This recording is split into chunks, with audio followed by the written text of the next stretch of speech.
Hello, and welcome back to Tambellini's Top of Mind podcast. I'm your host, Katelyn Ilkani, and today we are going to be exploring the topic of things I never thought I would hear a CIO say. We are joined by Marilyn Smith, who is a longtime higher ed CIO. Marilyn is the former CIO of George Mason University and the former CIO of MIT. She's here today to dig into this topic with us and answer questions about how has the role of the CIO changed? What advice does she have for people who are starting out as a higher ed CIO or might want to get to that point in their career? Let's hear from Marilyn. Marilyn, thanks for joining us and welcome to the show. Thank you, Katelyn. I'm delighted to be here and delighted to explore this fascinating topic with you of what is sort of unique and different about CIOs, and particularly CIOs in higher education. I'm really looking forward to this too, Marilyn, because I think we're going to hear some things that are a little bit different than people typically think of when they think of being a higher ed CIO. And I'd like to start with your recent work as an advisor. So you have been advising George Mason. You've been advising the CIO there as you get ready to move into retirement. And what does that mean? What does it mean to be an advisor? Well, that's a very good question, Katelyn, because I really had no idea when I first started chatting about retirement with my boss, the new senior VP at Mason, who actually had somebody that she had brought in to do some consulting, and she was interested in him for this position. So we were right at the right time. And she said, well, I would really like you to stay and help Kevin because he doesn't have any higher ed experience. And one thing I like about Kevin is he's very open and honest and acknowledges he doesn't have higher ed experience. So what does it mean to be advisor? Well, I wasn't sure when I first started out. I know a little bit more now because I've been doing it not quite for a year. In December, it will be a year. And what it means is attending meetings with him, talking with him, and explaining what is the background behind some of the things that go on. And a lot of it is relationships and people and people's behavior. And I think it's important for a CIO, even though you think of a CIO as always being involved in technology, and Kevin brings a lot of valuable technology expertise and experience to the table. A CIO at a university often has to build relationships with people and understand where people are coming from and what the dynamics are at a university. One of the real challenges at a university that I've helped Kevin to understand, and he has told me and my boss that I've helped him a great deal, is the sort of federated nature of a university, where the colleges are pretty independent and they have their own IT people. And yet we have a central IT organization that provides the primary services. And sometimes there's overlap, sometimes there's challenges, sometimes there's faculty that want to do their own thing and don't always follow the security rules. And you have to understand all of that and not try to nail them into doing whatever it is you want them to do, or to force a corporate or to force controls on them. Rather, you need to work with them and convince them about the controls that are necessary, and also understand what they're trying to do and why and where they're coming from. And at a university, people tend to come from all different places. That's the wonder of working at a university. You walk across a university, you have so many different stakeholders, and even within those stakeholder groups, people coming from vastly different places. And that is something I think I've helped Kevin a great deal with, as well as the technology, the governance, and some of the other experience that I've had that I've been able to provide him. So there's that component of being really a service of enabling the business of the university through IT. And higher ed is so collaborative. It's so much based on the community and making decisions as a group. I can see how getting Kevin to understand, helping to advise along you, well, how do you do that? How can you be a good steward would be very important. It's a job of influence. And a CIO at a university really reports to everyone. Mm-hmm. And there are some times when a CIO feels like no one reports to him or her. In other words, they have all the responsibility and none of the authority. So you can look at it that way. Although what you need to do is use influence to tease out and to move people in the direction you want to move them. And sometimes you're surprised because they move you in the direction that they want to move you.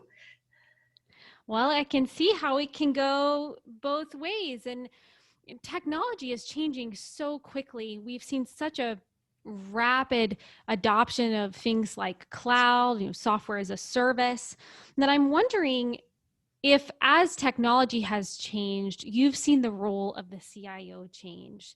So, for instance, are there some things that you might have been talking about 10 or 15 years ago that you just couldn't imagine saying now or having to do now?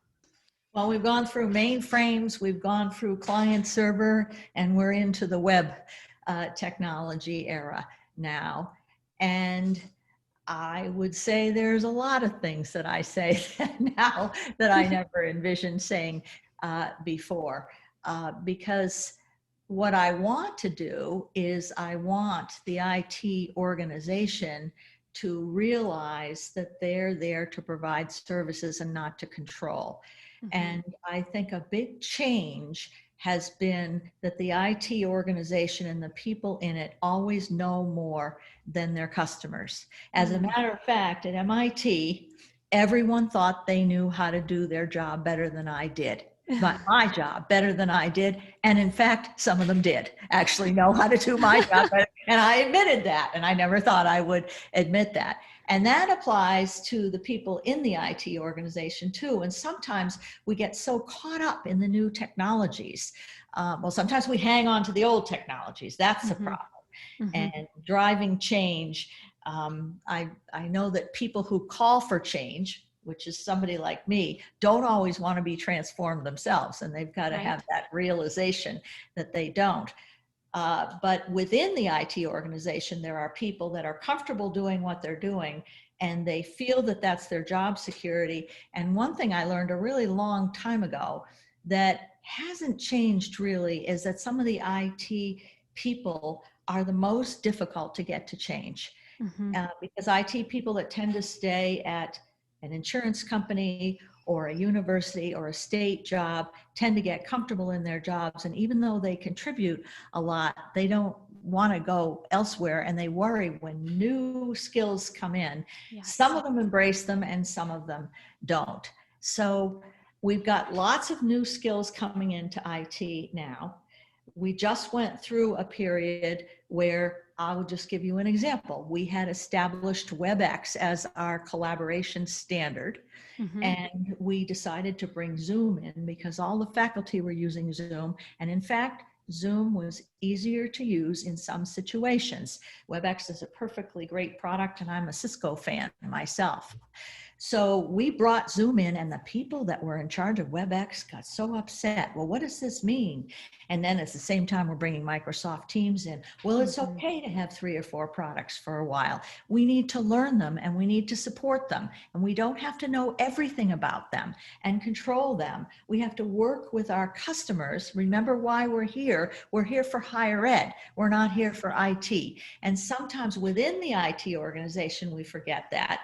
And frankly, sometimes outside the organization, the customers don't want to come to us because they see us as controlling people. And as much as they say, well, I want to do it faster, it's really because they want to control things themselves. So what you've got to do is balance the stakeholders and what they want to do, particularly the other people that work at the university that are under a lot of pressure, especially during COVID, to move to new technologies and new ways of doing things, and get yourself as an IT organization seen as a helper and providing services and willing to listen and willing to change. So I would say that the biggest change in IT organizations over the years, but I think this was true for me since the beginning, is understanding why you're there and what the real purpose and the whys of the business that you're in this case, higher education,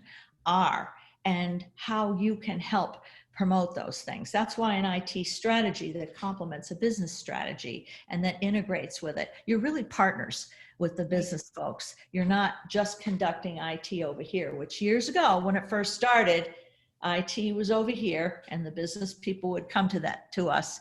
And now I don't think any of us can do our jobs alone. It's all about collaboration.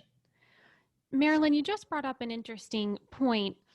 Sometimes change is very difficult, especially in IT, where I think there's a preference for more black and white systems thinking.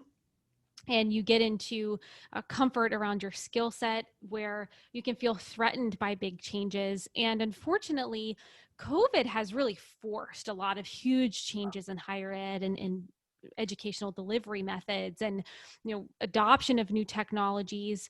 And I'm wondering, as we look ahead to the spring semester, what do you think CIOs should be thinking about in terms of, maybe even more things that need to be happening? And what might be some things holding them back? Well, I think CIOs need to think short-term and long-term. Mm-hmm. One of the things we haven't discussed yet is budget situation. This is at universities, but it's also at companies across the nation and across the world. And technology tends to be expensive. Mm-hmm. So we've got limited budgets and we tend to want everything. At a university, we tend to want everything, particularly the university I've just been at, which is a relatively young university, and we've grown by 15% in the past 5 years. We actually are at 39,000 students from 33,000 students. And we came very close to that this fall, even though the mix of students is different, and the mix of students determines profitability, not to get into the details of that. But I think it's really important for the IT people to understand financially where the university is, mm-hmm. and also what are the top priorities of the university. Part of it would be reliability and stability of the IT organization. So in terms of something that I never thought I would do as a CIO, as an advisor, one of the things I did is found a CIO at another university who was willing to give up half of his allotment of Dell laptops so that we could give laptops to students who didn't have laptops. We paid for them, of course, but there's all kinds of negotiation that happens. And I think we're going to have to worry about bandwidth for students and access for students, because we've gotten through these times, but next spring, I think we'll be moving towards a more permanent, and it's hard to know what it's going to look like, how much face-to-face and how much virtual, but I think there will be a lot more virtual, synchronous and asynchronous, permanently, quote unquote, than there has been in the past.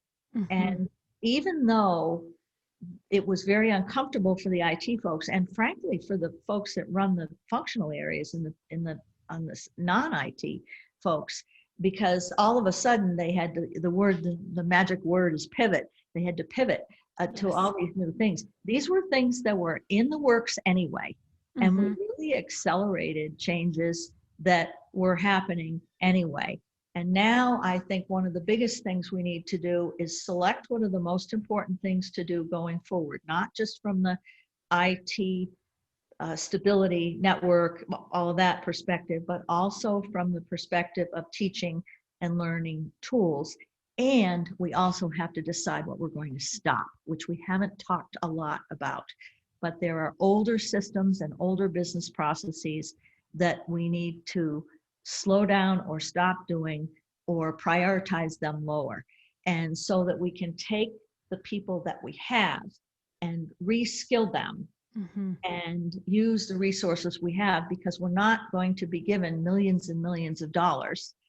Even though investment decisions are going to be made, my university has said, listen, we want to make sage investment decisions for the business going forward, not just worry about cutting or making our budget match. And I like that I think that's fiscally responsible, but it's also responsible to the students. I love our new president.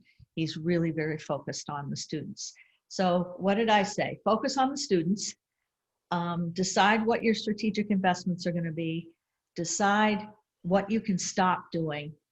And I would say, and I think listen in terms of strategy, and I said that before, but I would also say it would be good for CIOs to spend some time thinking about what might happen in 5 years and different scenarios, because I think that CIOs can contribute an awful lot to scenario planning, working in partnership with their customers.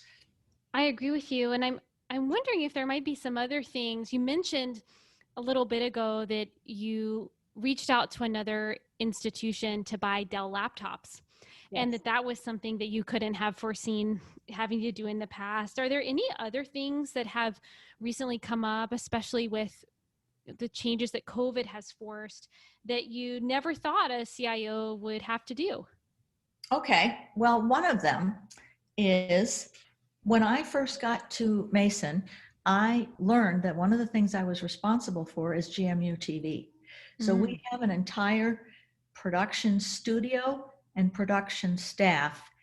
And now with COVID, everything is about production. These people are working as hard or harder than anyone in the university. They're in there most days. So if you think about some of the synchronous and asynchronous classes being given, if you think about communications being so critical, always was, but now you don't have people in the offices. And I think you're going to end up with a lot more work at home and a lot more telecommuting after this everywhere, not just at universities.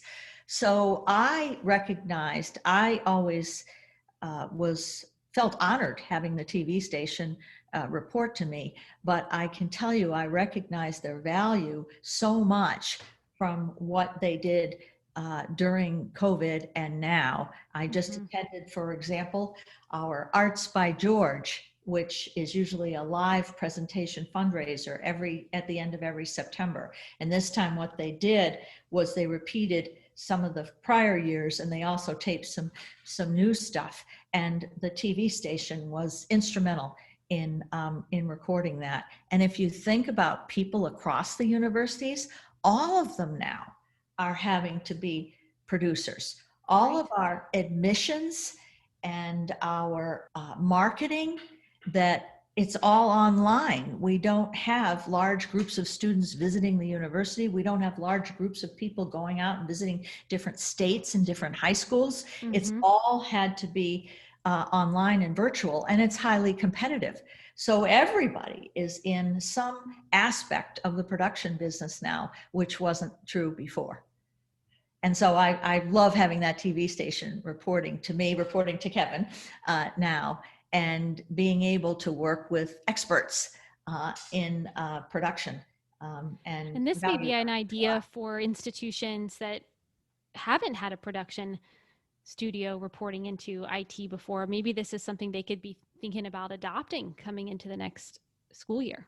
What's nice is that IT is central and that they can use IT tools, and we have actually, they design their studios, and we've actually got classroom designers that sometimes work with them. We design the classrooms. So it's the equipment, the software, and the services. All of it is central. I mean, you could argue that a production studio really should be in communications, but if it's in IT, it tends to be used more by the faculty for teaching than if it was just in I don't want to say just in communications. It doesn't matter where it is. The fact that is that we have it and it offers services to the university is exciting. Yeah, that's a wonderful advantage that it's great you had set up prior to all this happening because you already had all the infrastructure in place. It was just thinking about how to use it maybe a bit differently. I'm wondering, as we get to the end of our time together, Marilyn, if you have any top advice for CIOs who have been in their role for a while, as well as advice for people who are new CIOs. I do. I think that you need to spend time getting to know the people that you're going to work with, understanding the politics. A campus is a wonderful thing. And because we encourage so many different opinions and attitudes, it creates tensions. I mentioned the decentralization versus centralization before. But we really need, in this time where we're all trying to run as businesses and we're worried about competing against one another for students, to recognize that we're an academic community and preserve the academic side of our institution. Now, there's some people on the academic side at all institutions actually that believe that we shouldn't be running as a business, but the truth is we are businesses, but we don't want to forget. We want to preserve the value of the academic community and leverage it and help. And I think that my advice to a CIO would be not just to listen, be transparent, try to speak in one language, not technically, act in the best interests of the community. But the whole thing is about building trust with people, with the people that report to you and with the community. And I think that leadership is as or maybe more important in IT because of that need for trust, because there's always a feeling that I don't understand technology from the community that you're working with, but you are a community. And oftentimes the IT people don't understand the academic side of it as well as they need to. So building understanding and trust, because a CIO is in the center of a lot of things and sees a lot of things across the community. They're in a very unique position to act in the best interests of the community and to build trust and to work with our customers at helping them to solve their problems. I would also encourage them to develop their people and to surround themselves with people that think differently than they do. And a lot of this is just, if you step back, it's just really basic leadership advice, but I think it applies. Sometimes IT leaders don't realize that this basic leadership advice applies as much or more to them, and especially where things are changing and the partnership and the collaboration and the trust becomes so important going forward. These are great insights, Marilyn. Thank you so much for joining us today on Tambellini's Top of Mind podcast. Well, I enjoyed it very, very much, and I hope we keep in touch, Katelyn. Thank you very much. This was fun. Absolutely. Thank you, Marilyn. That's the end of our show today. Thank you for listening to the Top of Mind podcast. We'll be back next month with another great topic. And you can check into Tambellini's other resources on our blog and YouTube channel. See you next time.